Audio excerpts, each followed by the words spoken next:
Welcome to Be Real Talks. I'm Sophia Gibri. Today we have with us Ian Shick. He studied engineering as an undergraduate at Binghamton University, but found himself incredibly unprepared to negotiate his identities as a queer and trans individual. With seemingly nowhere left to turn, he turned to college for his answers.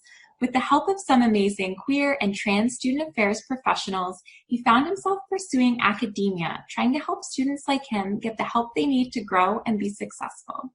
Currently, Ian works for the Q Center on campus. Today, we're going to be talking about LGBTQIA+ rights in the workplace. Thank you so much for joining us, Ian. Thank you for having me. It's a pleasure. So I kind of alluded to it in your introduction, but from your own perspective, can you talk about how your personal experience and identity influenced your career path? So yes, 100%. So it's kind of a two-parter. First, it's just like your intro said, I didn't start out in student affairs. I wasn't in the trajectory of being at a college working in a Q Center. I was an engineering undergrad student. I was going to be making forest and bioproducts, so a lot of paper, cardboard, tissue. I was really interested. It's a fascinating subject. That's a whole other side conversation. And if you ever want to know about paper engineering, ask me. So I was all set for that. Science focused, STEM focused, research focused. I was going into that field, and I hit interview time, the end of my time at my undergrad, and that industry is really doesn't have a lot of people. There are not a lot of people who know about paper engineering, so we were getting interviews lined up. They were coming to our school searching for us. We weren't going out and doing interviews, so I was doing interviews all through the fall semester. Trying to get a wide variety. It wasn't even like my focus was too small. I was doing sales jobs, process engineering jobs, research jobs, color development jobs, like everything within the industry that I had a skill set for, I was interviewing for. And I kept running into, I couldn't make it past the first interview. And comparably amongst my peers, I have the same skill set, same internship types experiences. Some people had more, some people had less. So I was in the middle of the pack, and everyone else was getting callbacks. Whether or not they were getting jobs was, or getting offers was different, but they were still getting past the first round, and I just wasn't. I was like, I have no idea what's going on. And so I had gone to talk to a friend of mine who worked at the LGBT Research Center at the university next door, because our university was literally across the street from Syracuse University. So I was at their research center a lot. And I was asking, what is going on am I crazy? Am I delusional? Am I missing something? Am I just bad at interviewing? And we worked through it. And while, yes, I, as every other undergrad student graduating undergrad, could probably bear to improve their interview skills, it's not something you are always in the nature of practicing. So practice your interview skills, people. But, it really one of the things that they pointed out to me was that I'm very forward as a person. And so when they got to the point of, do you have any questions for us? I would immediately go into, because I knew kind of where my life was heading. So I would immediately go into what type of parental leave, because I was dating my partner at the time when I was graduating undergrad. And I was like, I'm going to have a family, and these types of jobs you're in for 10, 12 years. So I knew that was going to be a thing that came up. So I was like, what about parental leave? What about, does your insurance cover partners? Is it just marriage is the only way health insurance can cover? What type of diversity trainings do you do? Do you have affinity groups? I was probably more forward than I should have been in a first round interview, but I was a very forward person. And I really think that was not necessarily disqualifying me, because I don't know those interviewers personally, so I can't speak to their individual politics. But I definitely think that dissuade me from making it through. So my gender and sexuality smacked me in the face graduating undergrad. But coming into higher ed, I was like, well, what do I want to do? My friend was like, well, you could make sure that this never happens to people. Because I think I boiled down my undergrad experience to, I was really ill-prepared for the interview process. Not so much skill-wise, but I was really ill-prepared for negotiating my identities. I didn't know that I probably shouldn't be asking about parental leave in round one interviews. Both it's kind of a really, it's a you're offering me a job type question, and I need to know that. So it's a little early, but also it's playing my cards too early. It's showcasing my identities right out the gate. And if they have a bias, that becomes free game for them to say no. I didn't have any of that skill set for the personal side of me in job interviews. So when I came to higher ed, I was like, that's what I want to do. And I knew that would lead to Q centers because those are the people who, when I was getting ready to go to grad school and interviews again for grad positions, who were like, oh, this is how you pace it. Here's how to drop hints about your identity, but not necessarily tell them. And if they respond well to it, you can move forward, be a little more open. Those really nuanced skills. So that's how my identities really impact. It's a little bit of, it took me off of engineering, hit me right out of not doing STEM, at least engineering STEM ever again, and kind of really informed, I want to be in a Q center. I want to be working with queer and trans students. It's my identities working with the same people. So yeah, that was a long answer. Well, it sounds like your identity really, really straight up influenced your career field, right? It took you off that engineering track, and now you're working with individuals now. 100%. Have you experienced any moments of prejudice or discrimination in the workplace because of your gender identity or your sexuality that kind of stand out for you, and how did you go about handling it? So, again, my life has been bifurcated by that whole not going into engineering thing. I think of my life in pre undergrad and post undergrad, engineer and not engineer. During my engineer life, my former life as an engineer, in my work study, I didn't face direct discrimination. I wasn't out very much, only because I knew a little bit about my industry. It was very old, very masculine, male driven, very old white men. And I worked in a paper mill local to where I was living at the time in Syracuse. And there was one trans woman who worked on the floor. I imagine, I didn't know her personally, but I imagine that she probably worked there probably before, during, and after her transition. And she worked on the floor of the mill, and those folks are a lot of blue collar. They've been working there since graduating high school.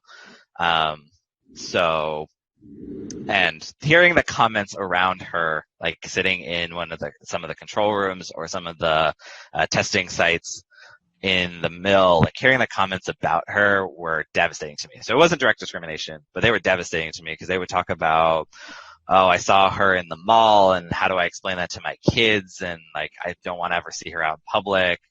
What the awful things about her.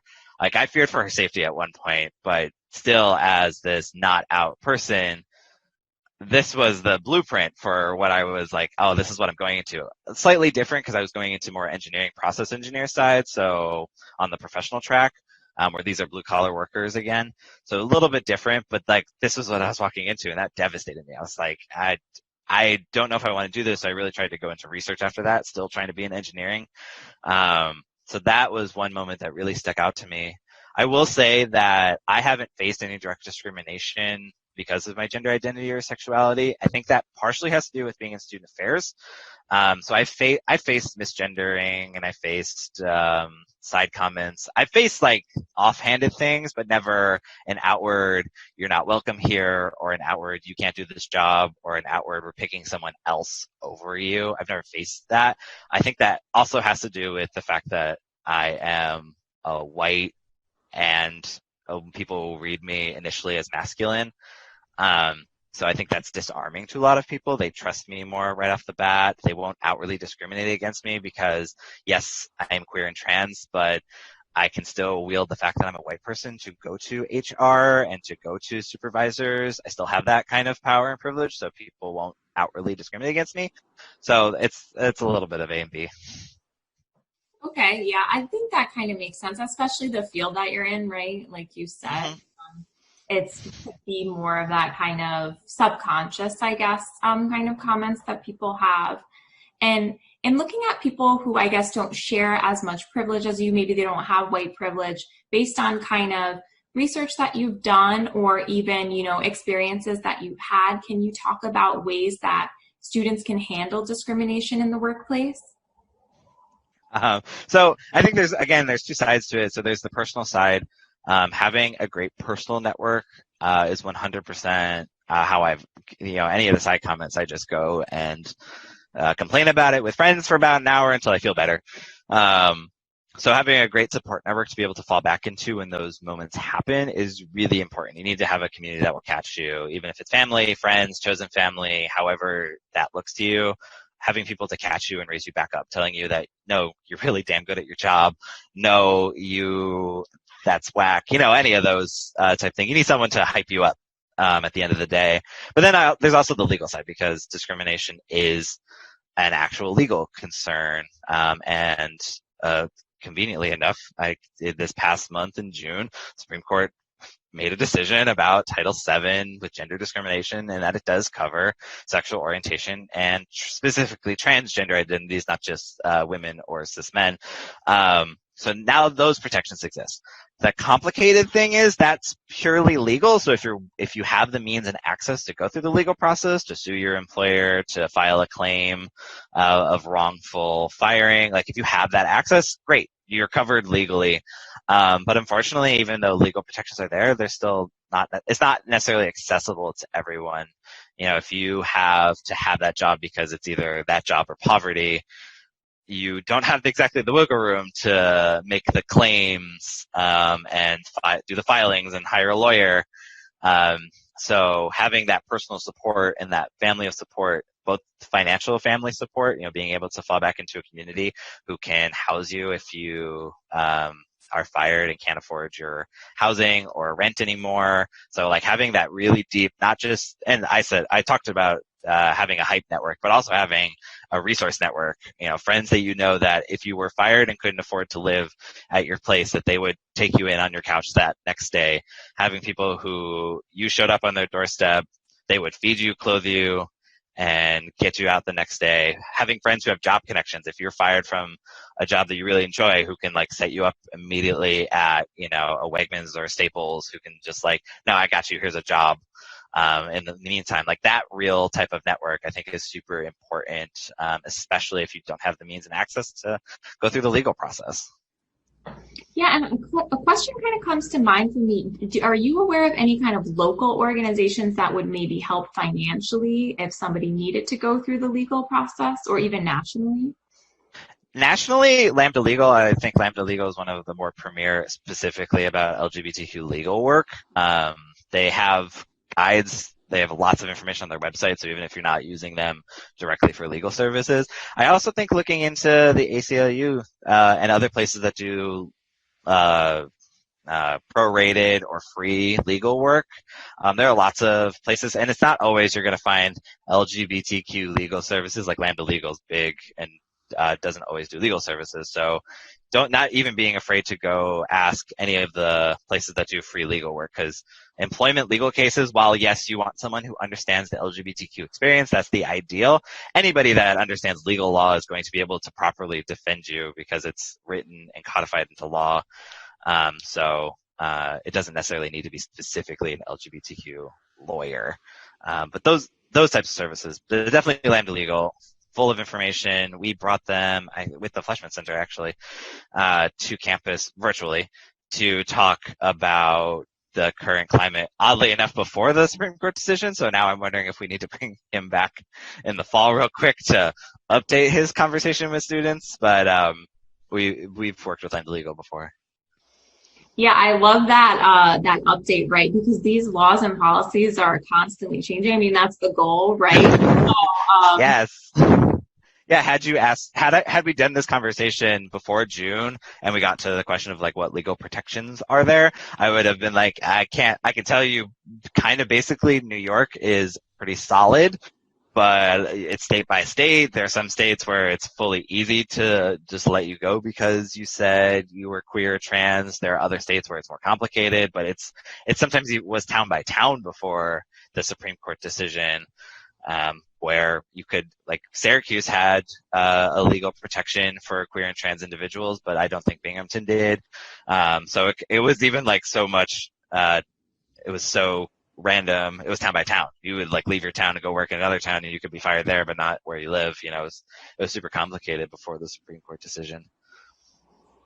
Yeah, and then so you, as you said, you work in an environment, I mean, you work in a Q center, so hopefully they're very accepting of your gender identity. Wow. I would hope. What about students who aren't in spaces like that, who are kind of nervous about disclosing their sexuality and gender identity? Do you have any tips for them? So if no one's ever, like, if you are a listener who is not out in your workplace and you're nervous about doing it, if no one has told you that you don't need to be out at work, I want to be the one to tell you that you don't need to be out at work. There's no requirement to be your authentic self in every space that you're in. Obviously, if that's really what you want to be, that's a different story. But if you're like, I need to be out, these are my coworkers, I'm close to them, they don't need to know your entire life. So I want to start with that. Like, there's no requirement to be out in the workplace. If that's something you're interested in pursuing, the first thing that I think you need to think about is safety. Is it safe to come out? My experience in the paper mill really if I went into engineering, I would probably live with the idea that most mills, until I knew people personally, were probably going to be unsafe spaces that I just was not going to be out in. And that was something that I would just have to accept. And if I didn't want that, I would leave. I did, but I would leave that industry. So first and foremost, safety. Are these people going to try to get you fired? Because while Title VII and the new Supreme Court decision covers that, it's not foolproof. There are still ways that people can, utilize loopholes. If you're a contracted or not a contract employee, if you're an at-will employee, which means you don't necessarily have a contract, Title VII isn't as strong to protect you because at-will employees can be let go for any reason. So it's still complicated. So safety, first and foremost. And then from there, it's really researching your industry. What are the nuances of the type of field you're going into? Paper engineering is super straight. It's run and dictated by straight white men in the southeast of the United States. So just from its leadership is not a very queer and trans forward industry. They're just getting around to women in engineering in 2019 and 2020. So they're not even talking about gay men or lesbian women, let alone trans folks, let alone anyone outside of those two identities. So that's also knowing the environment that you're in. Safety, first and foremost. If it's not safe to come out, you might risk it, but safety is super important. It's not necessarily worth it. Yeah, and kind of looking more specifically though, say for instance, there is a trans student applying for a job and they're filling out application materials, but they haven't legally changed, their name or that sort of stuff. Do you have tips for students to navigate that process? Mm-hmm. So, because I guess I still am in the job search because I graduated from Binghamton University and I'm working here full time, but I also graduated and this was a temp position. So in a weird twilight world of job search and also not job search. So going through that now, job forms are a weird nuanced space of sometimes some places view them as legal forms. So when they ask you for your gender, you need to stick to what's on your birth certificate, what's on your legal IDs. Some places are like that. And then others, it's almost very much a questionnaire form. And so they want you to fill out the application like you. For those instances, if there's someone that you can talk to, if there's a hiring person, especially if it's a smaller organization, or there's someone connected to the HR process, some put contact info. If you have questions, contact HR@companywebsite.com. I would reach out and ask. I think that's a fair question because and it's a question that doesn't necessarily out you because there are other reasons. Because you might have, like my sister-in-law, for instance, hadn't legally changed her name for a bit.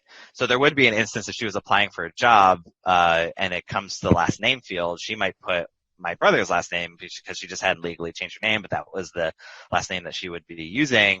But the form might really require legal last name. So reaching out to HR and asking, when I put names down, do you want legal names or preferred names, is a fair question that's not outing necessarily because there's a whole slew of reasons why someone would ask that question. It might be also with like prefix between Dr., Mrs., Mr., or blank. Someone might email and ask, I haven't gotten the results of my, medical boards yet. Can I put doctor still? Is it legally binding? Like that. So again, there are whole reasons why other people would email asking questions about forms, but I would reach out to HR and ask. That's why HR is there at a lot of places, is to answer questions about forms.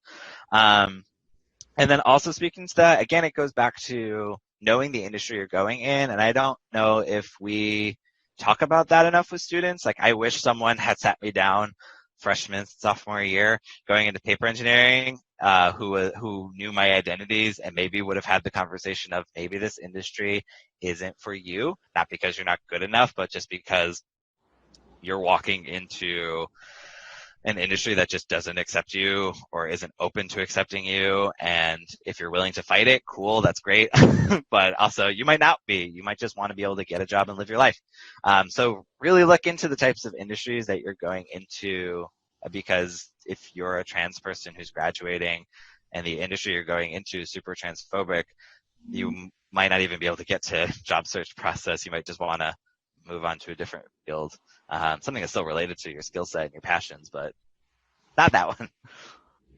I like how you keep emphasizing the field. I do agree with you. I think that isn't spoken about enough with students, right? Is like there is legitimate kinds of industry specific norms, social expectations. People kind of discriminate in different fields in different ways. And for some reason, we really don't like bringing that up, right? Yeah, and I think the talk now, and if I would say it probably came about with the millennial generation, right after baby boomers and the booming economy. Parents were really, like my parents were, follow your dreams. There was no conversation of follow your dreams in the safest way possible, or follow your dreams with this kind of safety net, with thinking of small details. It was follow your dreams wherever that takes you. And I think that kind of bled over into higher ed a little bit. As students will come in, they're like, I want to be this. I'm in this major and I want to do this job specifically. And at that point, I didn't know anything as an 18-year-old coming into college. I was just like, paper sounds cool. I like chemistry. Like this sounds super cool and I want to do this. So I wouldn't know any better, but professionals in the field, my professors should have known better in a lot of ways I wasn't super out with my professors.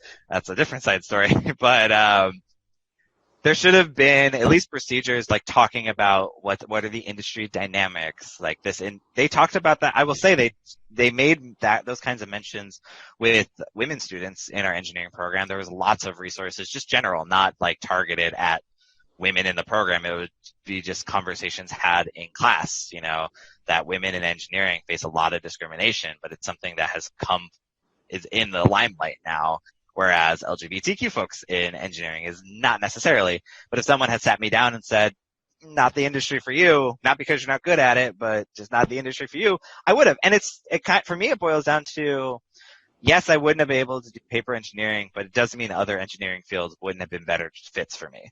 I would have been using the same skills, maybe shifted over into more of a math heavy or a biology heavy or I was chemistry, so maybe a different science heavy engineering field, but I would have at the end of the day still been an engineering student, just in an industry that fit better.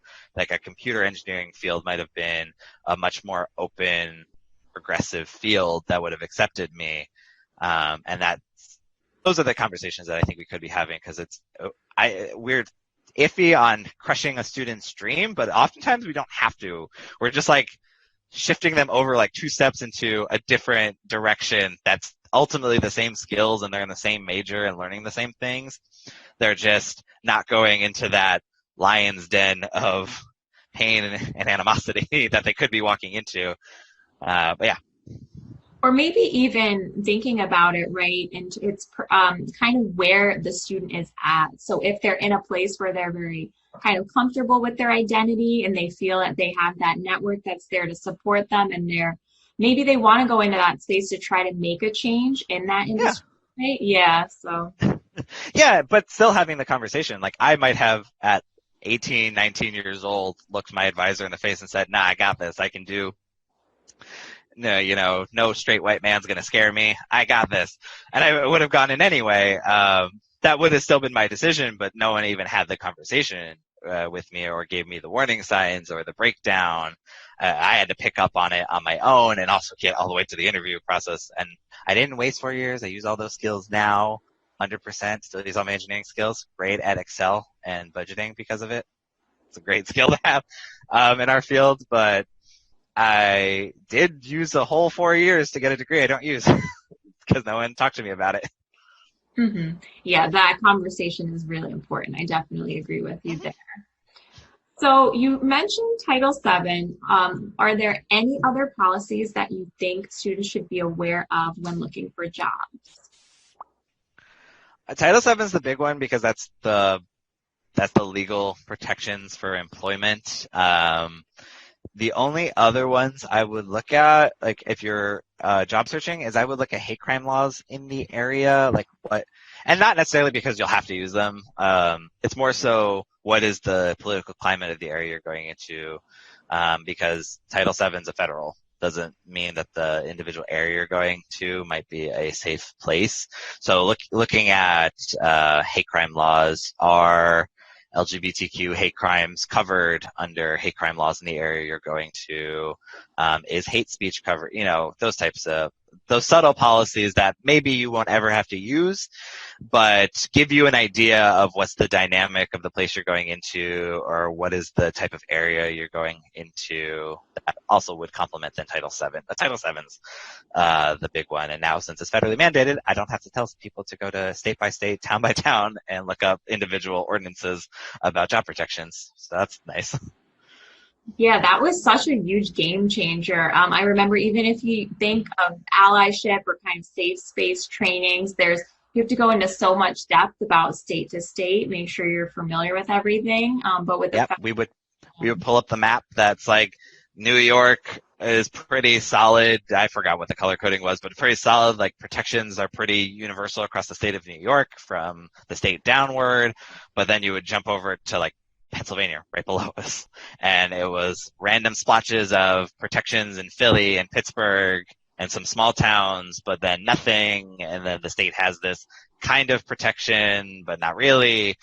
And then, So I remember showing those maps in those trainings. Like, this is what you have to be able to articulate to students, like for career services. This is what you have to talk about, is this map.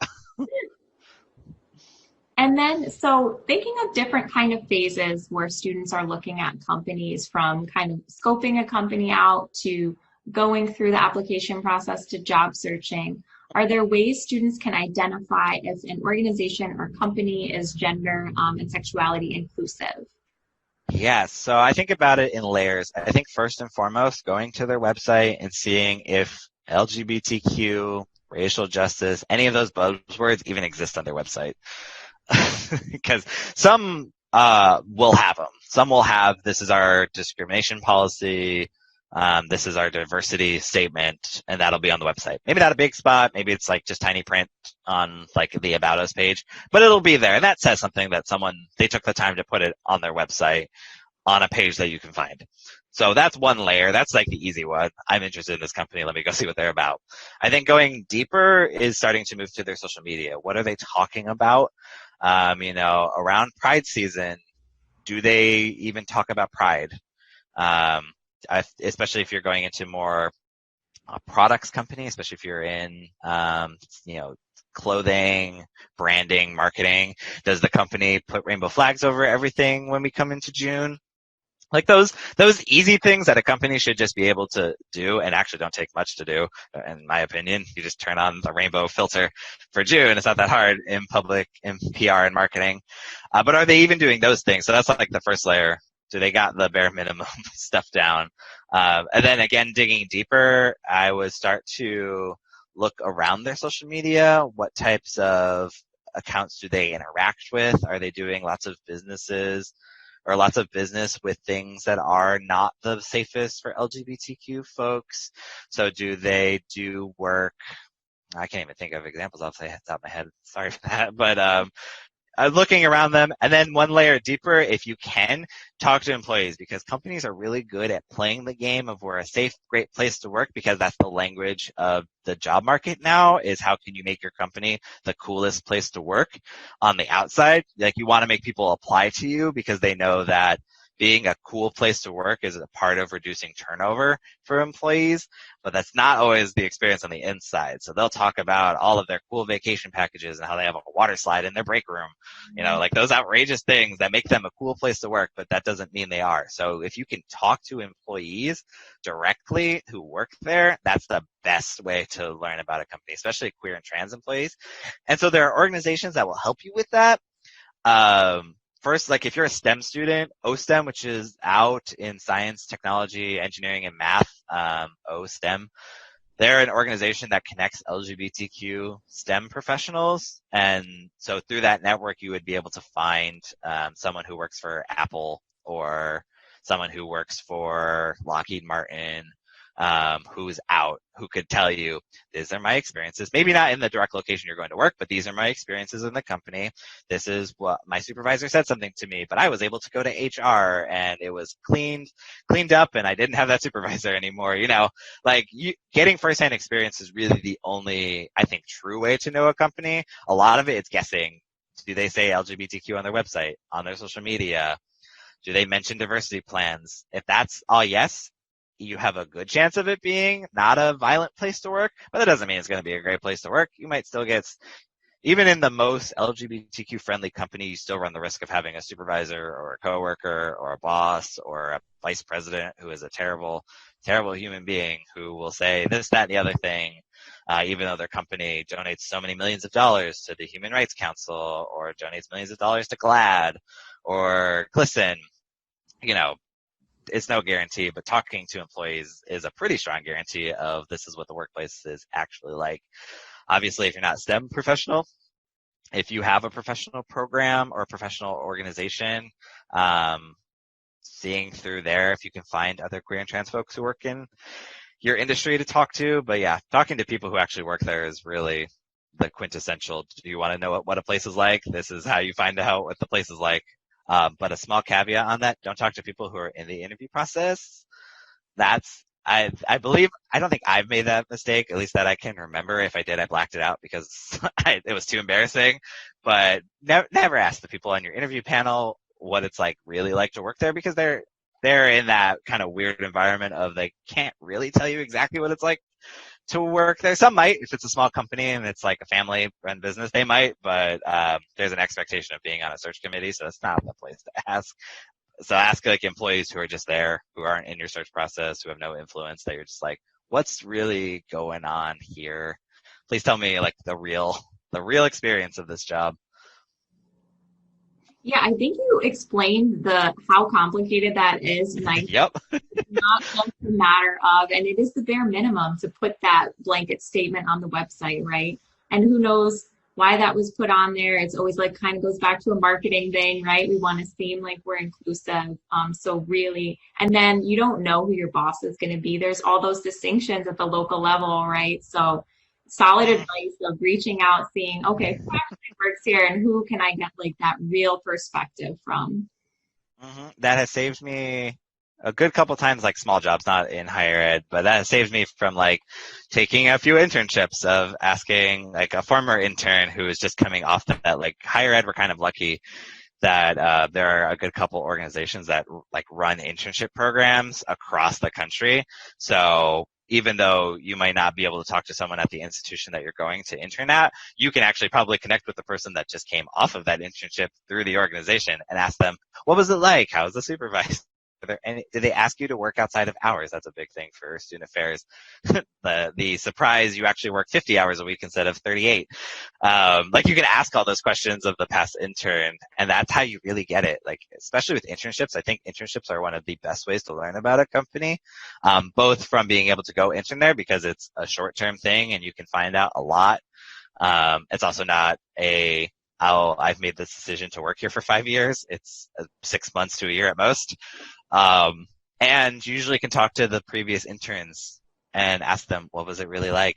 And for student to student, it's like, yes, I will tell you every bad thing my supervisor talked to me about. I will tell you how they asked me to work like 10 hours outside of my contract and not get paid for it. I will tell you about the water cooler conversations that people have had. Like, so as close to like friendship, on that level you can get is you'll learn everything about the company without ever having to go on their website.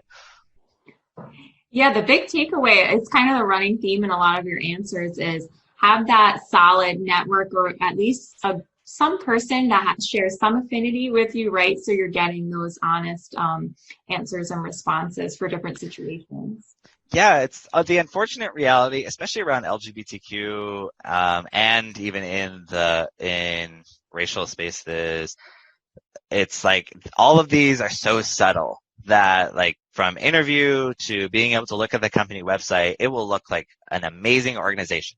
They do all these donations, they have these training initiatives, but you'll walk in and the first thing your supervisor says to you is insert microaggression, and you're just like, well, that's okay. I didn't expect that. You do all the right things on social media. So it's like the unfortunate reality that all the resources I would normally tell people that I would think of first to tell people to go look at jobs aren't 100% the truth. The only truth you really could get is from another person. And sometimes it's even with them reading between the lines.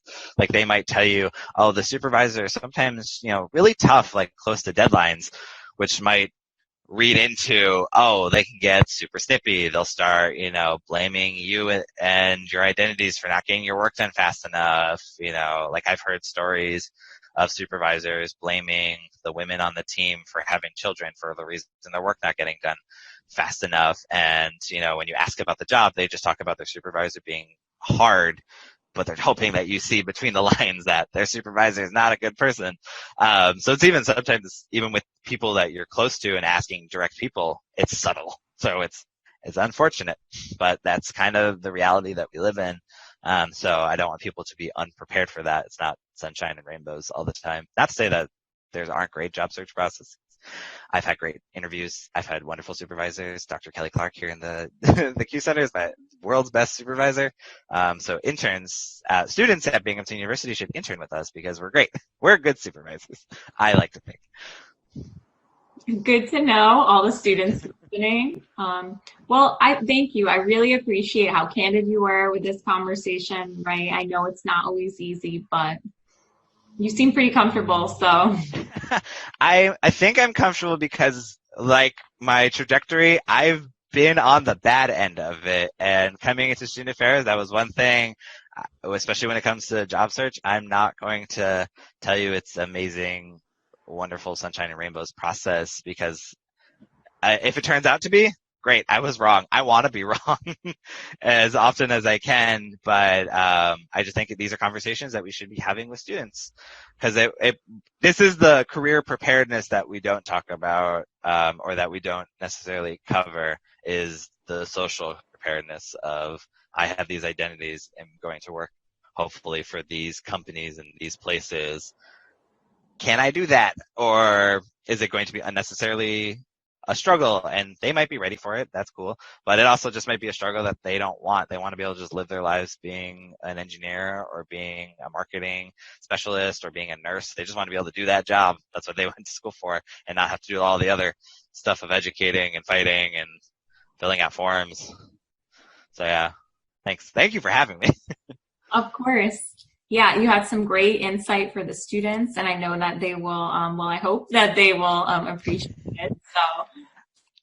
Yeah, and if people have questions, I don't know, still kind of don't know what the fall will look like for the center in terms of operation, but you can get in contact with us. LGBTQ@binghamton.edu is our main center's email, and that will get you into contact with either myself or our director. Like, we are here to answer some of these questions. We do a lot of work with Fleishman. I know Aaron, I don't know if Aaron I hope Aaron will be back for the fall. But Aaron Wise works with us and usually does our courageous conversations about LGBTQ professionalism and job preparedness with us. So we also do a lot of work across campus. So we are a resource for all students and staff and faculty. Perfect. Thank you to all the students watching. I will see you on the next one.